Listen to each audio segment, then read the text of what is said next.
नमस्कार, आदाब एंड सत श्री अकाल। मेरा नाम है प्रवीण और लास्ट टाइम हमने साउंड चैप्टर के अंदर टिम्बर यानी कि क्वालिटी, लाउडनेस क्या होता है और आपके पास और काफ़ी सारी प्रॉपर्टी जो फ्रीक्वेंसी पे डिपेंड करती है यानी कि पिच, इन सब चीज़ों के बारे में हमने बात करी थी और इन सब के कॉन्सेप्ट हमने क्लियर किए थे। यस और नो। आज का जो वीडियो लेक्चर है वो बेसिकली न्यूमेरिकल पोर्शन पे रहने वाला है कि अब तक हमने जो भी साउंड चैप्टर के अंदर पढ़ा है तो मोस्ट प्रोबेबली जो फॉर्मूले थे अब तक जो मैंने बताए हैं, एक फॉर्मूला मैंने आपको बताया फ्रीक्वेंसी इक्वल्स टू 1/t। एक फॉर्मूला मैंने आपको ये वाला बताया था, ठीक है, यस और नो। एक फॉर्मूला मैंने आपको बताया था v equals to lambda into F यानी कि फ्रीक्वेंसी। एक फॉर्मूला ये बताया था, ठीक है। इन दो फॉर्मूलों के ऊपर ही आज हम क्या करेंगे, न्यूमेरिकल करेंगे, ठीक है। All of you are ready? So let's get started. So मैं ये दोनों फॉर्मूले लिख देता हूँ, यहीं पे है ना, लिखे रहते हैं, एक साइड में मैं लिख देता हूँ, इनको देख के यूज़ कर सकते हैं, कोई दिक्कत नहीं है। बात रही याद करने की, अगर आप न्यूमेरिकल करते हैं ना कंटिन्यूसली, इनको देख के भी करते हैं तो आपके एक टाइम के बाद ये इनको रटने की ज़रूरत नहीं है, ये अपने आप याद हो जाते हैं, ठीक है ना। तो मैं यहाँ पर लिख देता हूँ एक तरफ फ्रीक्वेंसी इक्वल्स टू 1/t, ठीक है। एक फॉर्मूला तो ये हम आज जिसके ऊपर बेस न्यूमेरिकल करने वाले हैं। एक फॉर्मूला है हमारे पास v equals to lambda into F, ठीक है। तो इस सब चीज़ों के बारे में हम आज बात करते हैं, ठीक है। तो न्यूमेरिकल करते हैं स्टार्ट। देखते हैं ग्रेविटेशन साउंड, ओके। सो आपके पास एक न्यूमेरिकल है सिंपल सा। ये न्यूमेरिकल कहता है a boat at anchor. A boat, question आपके पास है a boat at anchor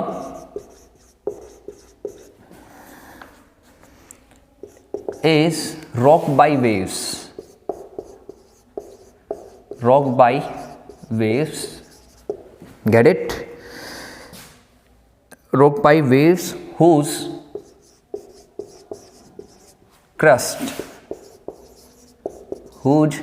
crusts are 100 meter apart,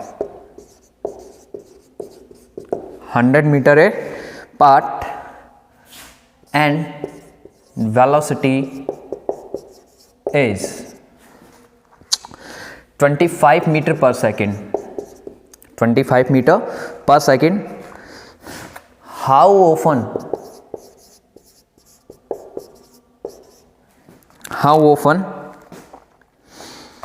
do the crusts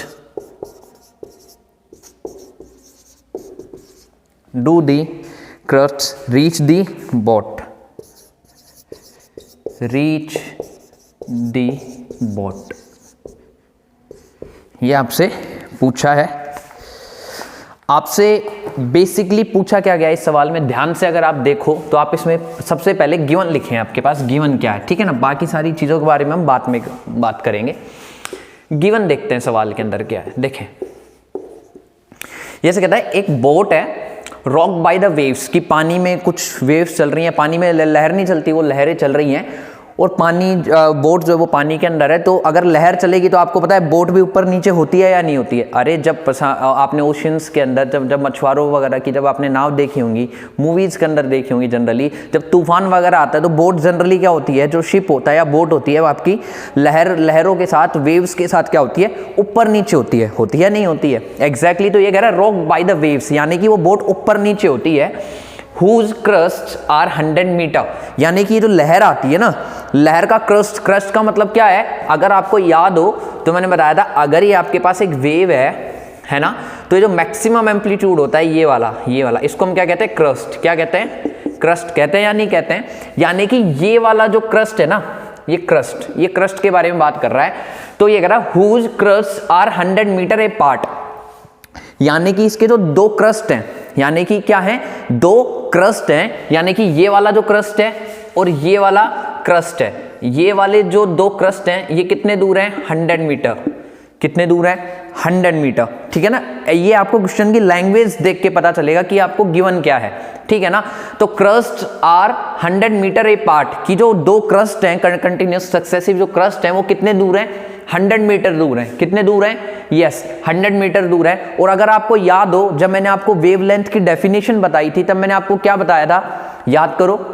yes मैंने आपको बताया था टू सक्सेसिव क्रस्ट के या टू कंसेक्यूटिव क्रस्ट के बीच की जो डिस्टेंस होती है, सॉरी डिस्प्लेसमेंट जो होती है, टू सक्सेसिव क्रस्ट या टू सक्सेसिव ट्रफ के बीच की जो डिस्टेंस सॉरी डिस्प्लेसमेंट जो होती है वो क्या कहलाती है आपकी? Exactly wavelength. क्या कहलाती है? Yes wavelength. अगर ये वेवलेंथ है, ठीक है ना, तो यहाँ पे वेवलेंथ को किससे डिनोट करते हैं बताओ? यस लैम्डा से। किससे डिनोट करते हैं? लैम्डा से। और लैम्डा कितना है यहाँ पे? 100 मीटर। कितना है? 100 मीटर। बात समझ में आ गई? अगर किसी के नहीं याद तो प्रीवियस लेक्चर्स जाके चेक कर सकते हैं। मैंने आपको एक बार मैं दोबारा रिपीट कर देता हूं, वेवलेंथ की मैंने आपको डेफिनेशन बताई थी, टू कंसेक्यूटिव या टू सक्सेसिव क्रस्ट और ट्रफ के बीच की जो डिस्प्लेसमेंट होती है वो वेवलेंथ होती है। ठीक है ना, तो यहाँ पे दो consecutive whose crust are 100 metre एक पार्ट, कि यहाँ पे जो दो क्रस्ट है उनके बीच की जो डिस्प्लेसमेंट है वो 100 मीटर दूर है। कितनी दूर है? 100 मीटर। यानी कि ये जो 100 मीटर है ये आपके पास क्या गिवन है? Exactly lambda. क्या गिवन है? बिल्कुल लैम्डा। वेलोसिटी कितनी दे रखी है वेव की आपके पास? वेलोसिटी आपको गिवन है 25 metre per second. 25 metre per second. पक्की बात है क्या? बिल्कुल सर पक्की बात है। अब ये पूछ क्या रहा है? तो ये पूछ रहा है how often do the crust reach the boat, कि जो क्रस्ट है वो आपकी बोट तक कितने टाइम में पहुंचेगा? हाउ ऑफन यानी कि कितने टाइम के अंदर पहुंचेगा। तो मुझे एक सीधी सी बात बताओ, यहाँ पे टाइम के बारे में बात कर रहा है। किसके बारे में बात कर रहा है? एग्जैक्टली टाइम के बारे में। यानी कि सर v बराबर लैम्डा इंटू एफ है, तो v हमको गिवन है, लैम्डा भी गिवन है, यहां से f आ जाएगा, और f अगर आ गया तो 1/t से हमारे पास क्या आ जाएगा? टाइम पीरियड यानी कि टाइम। यस और नो? करें? बिल्कुल करते हैं। देखें इस सवाल में, तो v बराबर लैम्डा इंटू एफ, तो सर v की वैल्यू में 25 गिवन है, लैम्डा की वैल्यू में 100 गिवन है, इंटू एफ। अगर मैं यहां से निकालूं तो f की वैल्यू देखो क्या आ जाएगी? 100 नीचे, यानी कि 1/4। 1/4। ठीक है ना, पक्की बात है। मैंने आपको बता रखा है फ्रीक्वेंसी की यूनिट हर्ट्ज होती है या सेकंड इनवर्स, दोनों होती है। यस और नो? नेक्स्ट पॉइंट, फ्रीक्वेंसी आ गई। अब देखो फ्रीक्वेंसी बराबर क्या होता है? 1/t, तो t बराबर क्या हो जाएगा आपके पास? 4 सेकेंड। ठीक है ना, ये आपका आंसर आ गया। सिंपल एज दैट, कोई दिक्कत? ठीक है ना? आगे चले? ठीक है, और सवाल करते हैं। चलो आज हमें सवाल ही सवाल करने हैं, है ना। आज न्यूमेरिकल्स के बारे में ही बातें करेंगे इस वीडियो में। हम बहुत थ्योरी पढ़ ली, है ना। थ्योरी पढ़ते पढ़ते आप भी बोर हो गए होंगे। तो देखो नेक्स्ट सवाल क्या है, एक बार नेक्स्ट सवाल में क्या है? Find the time period of a wave whose frequency is 200 hertz. आपके पास क्या पूछा है इसने? पहले तो गिवन, छोटा सा सवाल है ये, तो इसने गिवन दे रखा है सीधा सा, फ्रीक्वेंसी दे रखी है 200 हर्ट्ज। कितनी रखी है? 200 हर्ट्ज। और टाइम पीरियड पूछा है इसने। कितना पूछा है? Time period. किस किस को आता है ये सवाल? हाथ खड़े करो। बिल्कुल सिंपल सा सवाल है सर। f बराबर 1/t, f equals to 1/t। तो यहाँ पे आप फॉर्मूला लगा दो। अगर ये लगाओगे तो यहाँ पे आपके पास फ्रीक्वेंसी कितनी है? 200 इक्वल्स टू 1/t, तो t की वैल्यू आ गई 1/200। सिंपल सी बात है। आ गया कि नहीं आ गया? तो t की वैल्यू कितनी आ गई बताओ यहाँ से? बिल्कुल एग्जैक्टली, है ना, 0. यहाँ से कितना आ जाएगा? 0.05 सेकेंड। आएगी कि नहीं आ जाएगी? आ जाएगा ना, पक्की बात है। अच्छे से एकदम गेट इट, ये आपके पास आंसर आ जाएगा। ठीक है, ओके डन। और कर लिया? ठीक है, ये कैसे आया ये नहीं समझ में आ रहा क्या? चलो कई लोगों को यही नहीं समझ में आ रहा है ये मैंने कैसे लिखा। देखते हैं, देखो ज़रा ध्यान से, इसको थोड़ा ध्यान से देखो। 5 से ऊपर नीचे मल्टीप्लाई कर दो। आप क्या कर दो, मल्टीप्लाई कर दिया, बिल्कुल सर कर दिया। ये शॉर्टकट है, वरना आप 200 से डिवाइड भी कर सकते हो, मुझे कोई दिक्कत है नहीं, है ना। रेशनलाइजेशन से कर दिया, कितना बन गया 1000, 5 to the 10 1000 बन गया कि नहीं बन गया, बन गया ना। इसमें कैसे आएगा बताओ, यही तो आएगा, तो 0.005 सेकेंड यही तो आएगा। सिंपल सी बात है, तुम भी इतने कंफ्यूज हो जाते हो, ठीक है ना, सिंपल। और देखते हैं सवाल, आसान आसान से सवाल हैं, इन दो पे ही बेस्ड है, उससे ज़्यादा कुछ है नहीं इन सवालों में, है ना। और देखते हैं,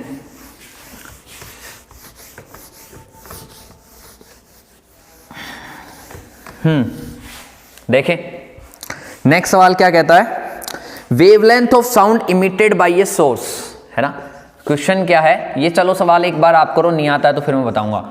the wavelength of sound, the wavelength of sound emitted by a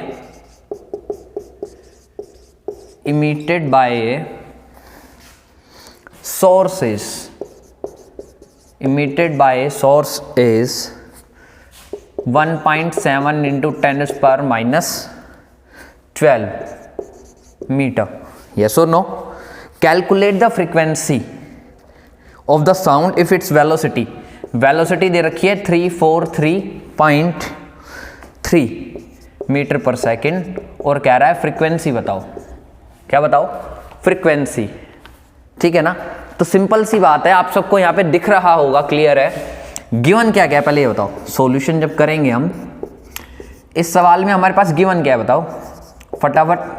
yes, पहली चीज क्या दे रखी है, वेवलेंथ गिवन है, यानी कि lambda 1.7 into 10⁻⁻12 metre wavelength given है।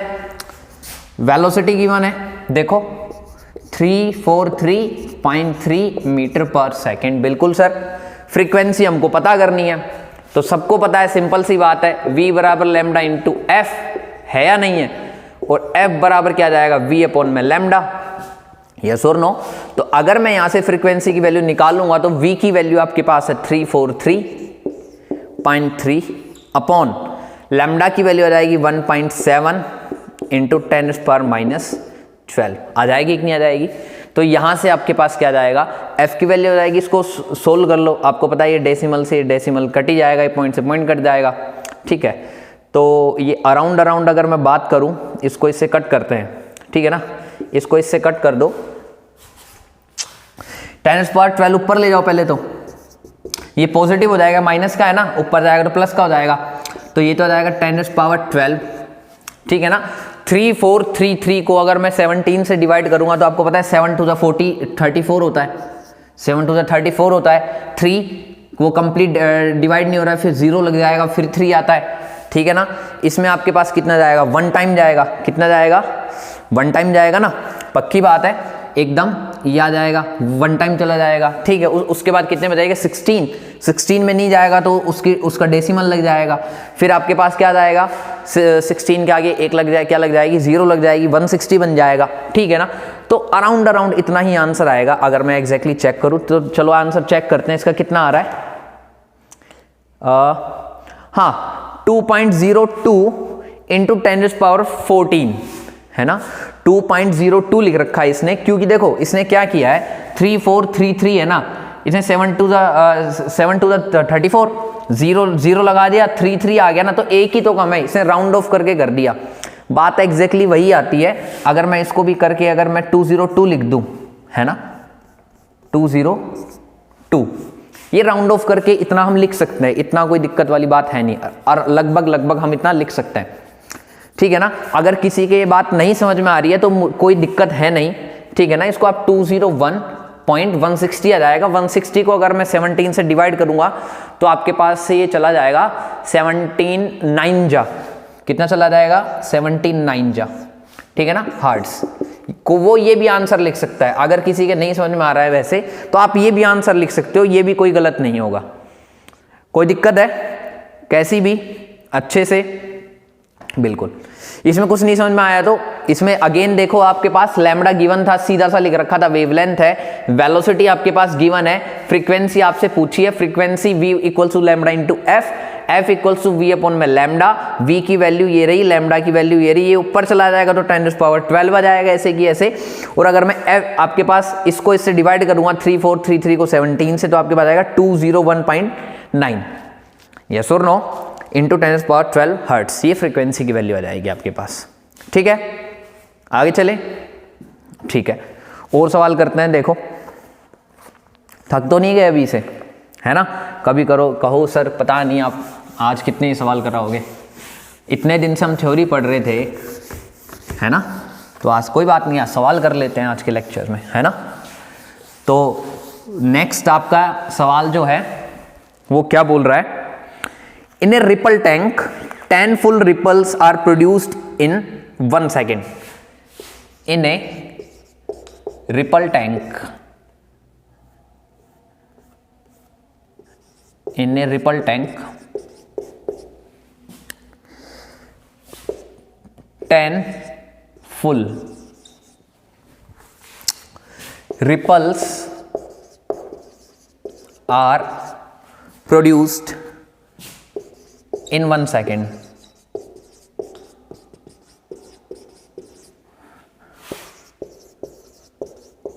In 1 second. Distance between a trough. Distance between a crust or and trough is 15 centimetre. कितना है? 15 सेंटीमीटर। कैलकुलेट, पहला बोल रखा है इसने फ्रीक्वेंसी, सेकंड बोल रखा है वेवलेंथ, थर्ड बोल रखा है velocity of the ripples, V, lambda और एफ। ये आपसे पूछा गया है, ठीक है ना? ये तीनों चीज पूछी गई हैं। तो मुझे एक बात बताओ, कोई बता सकता है यहाँ पे? सिंपल आंसर आपको गिवन है ना? क्योंकि देखो मैं वही कह रहा हूं, गिवन पहचान में आ गया ना तो कोई दिक्कत नहीं है ना? गिवन देखते, देखो सॉल्यूशन, पहला आंसर बताता है फ्रीक्वेंसी। सुनना, इन ए रिपल टैंक, रिपल क्या होता है? जो वेव्स नहीं उठती वो रिपल्स, उनको रिपल्स ही कहते हैं। क्या कहते हैं? Ripples. 10 full ripples are produced in 1 second. 1 second के अंदर कितने रिपल्स हो रहे हैं? 10। कितने हो रहे हैं? 10। तो एक बात बताओ, 1 सेकंड के अंदर कितने, जितने ऑस्किलेशन होते हैं या कितने राउंड होते हैं, उसको हम क्या कहते हैं? बताओ। मैंने बताया था आपको, बताया था ना? Yes, frequency. 1 सेकंड के अंदर कितने ऑस्किलेशन होते हैं, कितने चक्कर काटता है कोई भी किसी भी ग्राउंड के, बताया था कि नहीं बताया था? तो रिपल्स भी वही बात होती है ना, रिपल्स होते हैं, इनको रिपल्स कहते हैं। तो 10 फुल रिपल्स हो रहे हैं 1 सेकंड के अंदर, यानी कि जो 10 है ये क्या दे रखा है? Yes, frequency. क्या दे रखी है? फ्रीक्वेंसी। तो फ्रीक्वेंसी तो आ गई आपके पास 10 हर्ट्ज। डायरेक्ट आपको आइडेंटिफाई करना था बस, है ना? इसने सवाल को थोड़ा सा घुमा दिया और कुछ नहीं, ठीक है? सेकंड देखो, बी देखो, डिस्टेंस बिटवीन ए क्रस्ट और एंड ट्रफ। एक क्रस्ट और ट्रफ के बीच की जो डिस्टेंस है वो 15 सेंटीमीटर है। क्या है? 15। यानी कि अगर ये वेव है, ये जो क्रस्ट है और ये ट्रफ है, ये वाली जो डिस्टेंस है ना, ये 15 है। कितनी है? 15। पक्की बात है क्या? तो बताओ, ये वाला जो ट्रफ है और ये वाला जो क्रस्ट है, इसके बीच की कितनी होगी? इसकी भी 15। और मैंने आपको क्या बताया था? वेवलेंथ क्या होती है? 2 सक्सेसिव क्रस्ट या 2 सक्सेसिव ट्रफ के बीच की जो डिस्प्लेसमेंट होती है। तो आपको एक बात बताओ, ये क्रस्ट हो गया, ये ट्रफ हो गया, क्रस्ट और ट्रफ के बीच की जो डिस्प्लेसमेंट है वो 15 है। इस ट्रफ के और इस क्रस्ट के बीच की भी 15 ही होगी या नहीं होगी? तो टोटल 2 सक्सेसिव क्रस्ट के बीच की जो डिस्प्लेसमेंट है वो कितनी हो गई? सर 15 और 15 30 सर, हो गई कि नहीं होगी? तो वेवलेंथ यहां पे कितनी हो जाएगी? 30 सेंटीमीटर हो जाएगी कि नहीं हो जाएगी? कॉमन सेंस, यस और नो? और सर वी हमें पता करना है। अरे सर फॉर्मूला यूज कर लो सी में, तो v बराबर लैम्बडा इंटू एफ। तो v बराबर लैम्बडा कितना है? 30। कितना है? 30। ये याद रहे, ये सेंटीमीटर में है। किस में है? सेंटीमीटर में। तो उसको मीटर में कन्वर्ट करें, मीटर पर सेकंड में अगर आपको आंसर चाहिए तो। इनटू फ्रीक्वेंसी कितनी है आपके पास 10 हर्ट्ज, और इसको मैं किस में है ये सेंटीमीटर को मीटर में बदलने के लिए किससे डिवाइड करेंगे 100 से, सबको पता है, ठीक है। तो 0 से 0 और 0 से 0 यानी कि v कितना आ गया 3 मीटर पर सेकेंड। यस और नो, पक्की बात है, बात समझ में आ गई, ठीक है। आंसर चेक कर लेते हैं। Yes 10 second 10 hertz 30 centimetre and 3 metre per second, कोई दिक्कत नहीं, बिल्कुल सही है अपना। बात समझ में आ गई अच्छे से, ठीक है ना। तो आज के वीडियो में मैंने आपको कितने सवाल हो गए हमारे 1 2 3 न्यूमेरिकल कराए, ठीक है ना। और न्यूमेरिकल आप अपने बुक से करके देखना होगा, और अगर नहीं आए तो आप मुझे कमेंट करके पूछ सकते हैं, वो मैं आपको अपडेट दे दूंगा, ठीक है। तो आज के लिए इतना ही, तब तक के लिए गुड बाय।